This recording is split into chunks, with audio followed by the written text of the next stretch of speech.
तो दोस्तों कुछ दिन पहले मैं आप लोगों को एक वीडियो के माध्यम से बता चुका हूं कि किस तरीके से भारत के द्वारा रशिया से जो 5 S-400 सिस्टमों को परचेस किया गया है, उनमें से 3 सिस्टमों का डिलीवरी रशिया की तरफ से भारत को जहां पे कर दिया गया है, तो वहीं पे भारत के द्वारा इन 3 सिस्टमों को चाइना और पाकिस्तान के साथ लगे हुए बॉर्डर रीजन में डिप्लॉय भी कर दिया गया है और एक्टिव भी कर दिया गया है। और अब भारत का इंतजार है बाकी 2 सिस्टमों के डिलीवरी को लेके। पर आप लोगों को पता ही होगा कि रशिया और यूक्रेन के लड़ाई के कारण रशिया के ऊपर वेस्टर्न देशों का एक बहुत ही भयंकर प्रतिबंध लगा हुआ है, जिसके कारण भारत के द्वारा रशिया को पेमेंट करने में मुश्किलें आ रहा है। बेसिकली भारत किसी भी पेमेंट फॉर्म का इस्तेमाल करते हुए रशिया को पेमेंट नहीं कर पा रहा है। और इससे पहले पेमेंट को लेके जो तरीका अपनाया गया था, मतलब रुपया और रूबेल का जो ट्रेड था, उसमें भी भारत को ज्यादा फायदा इसलिए नहीं मिल रहा है क्योंकि भारत के द्वारा रशिया से अधिक सामानों को परचेज किया जा रहा है और रशिया भारत से कम सामान खरीद रहा है। ऐसे में रुपया और रूबेल ट्रेड में भारत को जहाँ पे मुश्किलें आ रहा था, तो वहीं पे दोस्तों ये मुश्किल अगर सॉल्व नहीं होता है तो S-400 के जो बाकी के 2 सिस्टमों के डिलीवरी बाकी है, उसे लेके भी चिंता बढ़ सकता है। पर दोस्तों अब इस चिंता को दूर करने के लिए भारत और रशिया की तरफ से एक बहुत बड़ा स्टेप उठाया गया और दोस्तों ये स्टेप असल में 24 जहाजों को लेके है। रिपोर्ट के मुताबिक दावा किया जा रहा है कि इंडिया के द्वारा रशिया को करीबन 24 कार्गो शिप बना के दिया जाएगा, जिसके बदले में रशिया भारत को ये जो 2 S-400 सिस्टम है इसका डिलीवरी करेगा। मतलब 24 जहाज लो और 2 S-400 दो। दोस्तों ये रशिया की तरफ से एक बहुत बड़ा स्टेप उठाया गया, जिससे कि इंडिया के साथ रशिया के ट्रेड भी बढ़ेगा और जो रुपया और रूबेल के ट्रेड को लेकर मुश्किलें आ रहा था वो भी दूर होगा। रिपोर्ट में बताया जा रहा है कि क्रूड ऑयल के ट्रेड से और S-400 के डिलीवरी से जो रशिया को रुपया का पेमेंट मिला था, उसी पेमेंट का इस्तेमाल करते हुए रशिया की तरफ से भारत से ये 24 कार्गो शिप को परचेज किया जाएगा और इन 24 जहाजों को बनाने के लिए रशिया के द्वारा गोवा शिपयार्ड लिमिटेड के साथ एक समझौता किया गया है। अब दोस्तों दोनों देशों के बीच के अगर ट्रेड डिसबैलेंस को देखा जाए तो भारत के तरफ से रशिया को सामानों को एक्सपोर्ट तो किया जाता है, लेकिन काफी कम मात्रा में, और वहीं पे दोस्तों रशिया से भारत सामानों को इंपोर्ट तो करता है, लेकिन वो जो इंपोर्ट है वो एक्सपोर्ट के मुकाबले में कई गुना होता है। और रशिया यूक्रेन के लड़ाई के बाद से जब से रशिया के ऊपर प्रतिबंध लगा है, तब से ये इंपोर्ट एक्सपोर्ट में भारत डॉलर का इस्तेमाल नहीं कर पा रहा है, जिससे कि ट्रेड एक तरीके से बिगड़ा हुआ है। फिलहाल अगर देखा जाए तो भारत के द्वारा रशिया को मशीनरी, केमिकल, मरीन प्रोडक्ट और फार्मास्यूटिकल इक्विपमेंटों को एक्सपोर्ट किया जाता है और साल 2022 के फिस्कल ईयर के रिपोर्ट के मुताबिक करीबन 3.14 बिलियन डॉलर के टोटल सामान भारत के द्वारा रशिया को एक्सपोर्ट किया गया था। जबकि वहीं पे दूसरी तरफ रशिया से भारत के द्वारा ऑयल, पेट्रोलियम प्रोडक्ट, महंगे स्टोन और वेजिटेबल ऑयल के साथ हथियारों को परचेज किया जाता है और साल 2022 के ही फिस्कल ईयर के रिपोर्ट के मुताबिक उसी एक साल में भारत के द्वारा करीबन 46.21 बिलियन डॉलर के सामानों को रशिया से इंपोर्ट किया गया है। मतलब दोनों देशों के बीच के जो ट्रेड डिसबैलेंस है वो करीबन 40 बिलियन डॉलर से भी अधिक है। वहीं पे दोस्तों आप सब लोगों को पता होगा कि साल 2018 में भारत और रशिया के बीच में 5.5 बिलियन डॉलर से भी अधिक का S-400 सिस्टमों को खरीदने को लेके समझौता हुआ था। और दोस्तों इस समझौते में भी भारत को इनिशियली पेमेंट को लेके भी इशू आया था और दोस्तों उस इशू को सॉल्व करने के तुरंत बाद ही रशिया यूक्रेन लड़ाई शुरू हो गया, जो कि एक दूसरा इशू का कारण बना। और बताया जा रहा है कि इस इशू के कारण भारत से अब तक 2 साल में करीबन 2 बिलियन डॉलर पेमेंट करना बाकी रह गया है। हालांकि इसके अलावा रशिया से भारत कई सारे और भी हथियारों को परचेस किया है और कई सारे और भी हथियारों को परचेस करना चाहता था, पर पेमेंट के इशू को देखते हुए मुझे नहीं लगता है कि भारत से और इस तरीके के हथियारों को रशिया से परचेस करना इतना आसान होगा। हालांकि यहाँ पे जो 24 जहाजों को खरीदने को लेकर रशिया की तरफ से बातों को कहा गया है, ये एक तरीके से ऐसे इश्यूज को सॉल्व तो करेगा, लेकिन इन 24 जहाजों को कितने पैसे में खरीदा जा रहा है और कब तक इन जहाजों का डिलीवरी रशिया को भारत से किया जाएगा, इसके बारे में फिलहाल कोई जानकारी नहीं है। पर एटलीस्ट दोस्तों ये साफ हो चुका है कि इन 24 जहाजों के बदौलत भारत को जल्द से जल्द S-400 का डिलीवरी होगा और S-400 को लेके जो पेमेंट अटका हुआ था उस इशू को सॉल्व कर लिया जाएगा। अब दोस्तों इससे एक तरीके से एक्सपेक्ट ये किया जा रहा है कि तय समय पे एटलीस्ट भारत को आखिर के 2 S-400 सिस्टम भी मिल जाएगा। हालांकि अगर दोस्तों पहले के 3 S-400 सिस्टमों को देखा जाए तो ये भी अब तक तय समय पे ही डिलीवर हुआ है और रशिया की तरफ से लगातार भारत को यह भरोसा दिया जा रहा है कि S-400 सिस्टमों के डिलीवरी में डिले नहीं होगा और तय समय पे सभी चीजों को डिलीवर किया जाएगा। लेकिन दूसरी तरफ अन्य हथियारों को अगर देखा जाए, खास करके भारत के एग्जिस्टिंग हथियारों के स्पेयर पार्ट्स, तो इसमें रशिया को मुश्किलें आ रहा है और इन मुश्किलों को दूर करने के लिए भारत की तरफ से अपने खुद के प्रयास में ऐसे स्पेयर पार्ट्स को तैयार किया जा रहा है। वहीं पे दोस्तों आप लोगों को यह भी बता दूं कि रशिया अब ऐसे मुश्किलों से अपने आप को दूर करने के लिए और अपने हथियारों को जो अन्य देशों को रशिया एक्सपोर्ट करता है उसे भी बढ़ाने के लिए भारत से एक बहुत बड़ा मदद लेने जा रहा है, जो कि भारत को भी भी मदद करेगा और दूसरी तरफ रशिया को भी मदद करेगा। और दोस्तों ये मदद है रशियन हथियारों को भारत में मैन्युफैक्चर करने को लेके। रिपोर्ट में बताया जा रहा है कि इंडियन एयरफोर्स अब एक बहुत बड़ा हथियार जो कि पहले रशिया से खरीदा जाता था उसे अब लोकली मैन्युफैक्चर करने जा रहा है।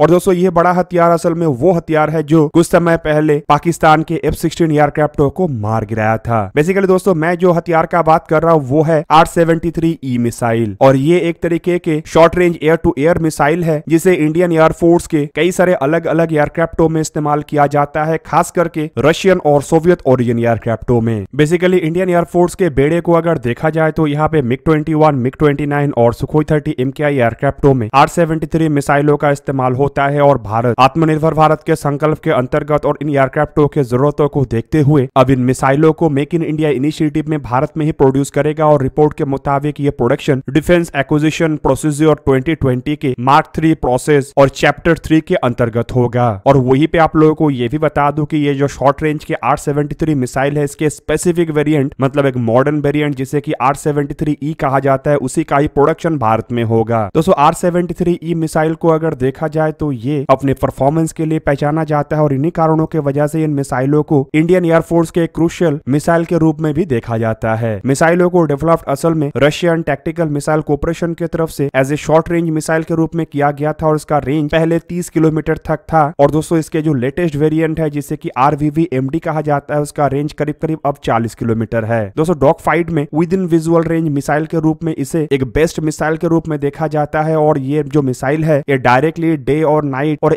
हर तरीके के कंडीशन में इवन इलेक्ट्रॉनिक काउंटर मेजर के एनवायरमेंट में भी काम कर सकता है। अब दोस्तों R-73 मिसाइलों को इस तरीके से बनाया गया है कि ये अलग अलग प्लेटफॉर्मों में लगाया जा सके जिनमें फाइटर एयरक्राफ्टों के अलावा बॉम्बर इवन अटैक एयरक्राफ्ट भी शामिल है। और दोस्तों इन मिसाइलों में गैस एरोडायनामिक कंट्रोल सिस्टम लगाया गया है कि जो कि एक यूनिक फीचर है जो मिसाइलों को एक थ्रस्ट वेक्टरिंग कैपेबिलिटी देता है। और दोस्तों इन्हीं टेक्नोलॉजी के वजह से ये जो मिसाइल है ये ±45 डिग्री के एंगल से भी फायर हो सकता है। इवन कुछ कुछ जगहों में तो ये 60 डिग्री के एंगल में भी टारगेट को निशाना बना सकता है। ऊपर से दोस्तों इन मिसाइलों के जो ऑपरेशनल कैपेबिलिटी है वो भी काफी फाइन है और ये टारगेट को करीबन 2500 किलोमीटर पर आवर के रफ्तार में 200 मीटर के ऑल्टीट्यूड से लेके 20 किलोमीटर के ऑल्टीट्यूड तक निशाना बनाने में सक्षम है। मतलब एयरक्राफ्ट चाहे कितने भी ऊंचाई में हो एयरक्राफ्ट इन मिसाइलों को इस्तेमाल कर सकता है। और शायद इन्हीं कारणों के वजह से इंडियन एयरफोर्स की तरफ से अब इन मिसाइलों को भारत में ही मैन्युफैक्चर करने को लेकर तैयारी किया जा रहा है। जबकि दोस्तों आपको बता दूं कि साल 2019 में भारत और पाकिस्तान के बीच में जो एक हवाई झड़प हुआ था जिसमें इंडियन MiG-21 एयरक्राफ्ट के द्वारा पाकिस्तान के सुपीरियर कहे जाने वाले F-16 एयरक्राफ्ट को मार गिराया गया था। असल में उस MiG-21 के द्वारा भी R-73E मिसाइल का ही इस्तेमाल किया गया था और MiG-21 को इस सफलता में जितना क्रेडिट जाता है उतना ही क्रेडिट ये R-73E मिसाइल को भी जाता है। दोस्तों R-73 मिसाइलों को अगर देखा जाए तो 1984 में इन मिसाइलों को रशिया की तरफ से तैयार किया गया था और रशिया के लगभग सभी तरीके के एयरक्राफ्टों में इन मिसाइलों का इस्तेमाल होता है। जबकि रशिया के एयरक्राफ्टों के अलावा चाइनीज J-10, भारतीय तेजस और ईरान के F-16 के अलावा इंडियन एयरफोर्स में इस्तेमाल होने वाले मिराज 2000 एयरक्राफ्टों में भी R-73 मिसाइलों को इस्तेमाल किया जाता है। इन मिसाइलों के कई तरीके के ऑपरेशनल वेरिएंट है जिनमें R-73A और R-73E 30 किलोमीटर रेंज का है और R-73M जिसे कि RVV-MD भी कहा जाता है वो 40 किलोमीटर रेंज का है। तो सॉलिड फ्यूल्ड ये जो मिसाइल है ये 105 किलोग्राम वजन का है और इसका लंबाई करीबन 2.93 मीटर मतलब 9 फीट 7 इंच है और इसका डायमीटर 165 मिलीमीटर का है। इसमें 2 विंग भी है और विंग स्पैन करीबन 510 मिलीमीटर का है। जबकि 105 किलोग्राम के मिसाइल में करीबन 7.5 किलोग्राम के वॉरहेड रहता है। दोस्तों ये सॉलिड फ्यूल मोटर से ऑपरेट होता है और मिसाइल का रफ्तार करीबन मार्क 2.5 के आसपास है। वहीं पे दोस्तों अगर इन मिसाइलों को इस्तेमाल करने वाले देशों की संख्या देखा जाए तो ये काफी अधिक है क्योंकि लगभग जिन देशों को रशिया अपने एयरक्राफ्ट को बेचा है उन सभी देशों के द्वारा इन मिसाइलों का इस्तेमाल किया जाता है। और अब अगर भारत इन मिसाइलों को मैन्युफैक्चर करेगा तो ऑब्वियसली भारत के सामने भी इन मिसाइलों को एक्सपोर्ट करने का एक बहुत बड़ा संभावनाएं आएगा। दोस्तों आप लोगों को क्या लगता है कि भारत की तरफ से रशियन मिसाइलों को मैन्युफैक्चर करने को लेकर जो इरादा बनाया जा रहा है ये भारत को कितना अधिक बेनिफिट दे सकता है? कमेंट करके अपने राय अवश्य दीजिए। दोस्तों आज के इस वीडियो को यही करते समाप्त, किसी और एक दिन किसी और एक वीडियो में मिलेंगे। तब तक के लिए जय हिंद, वंदे मातरम।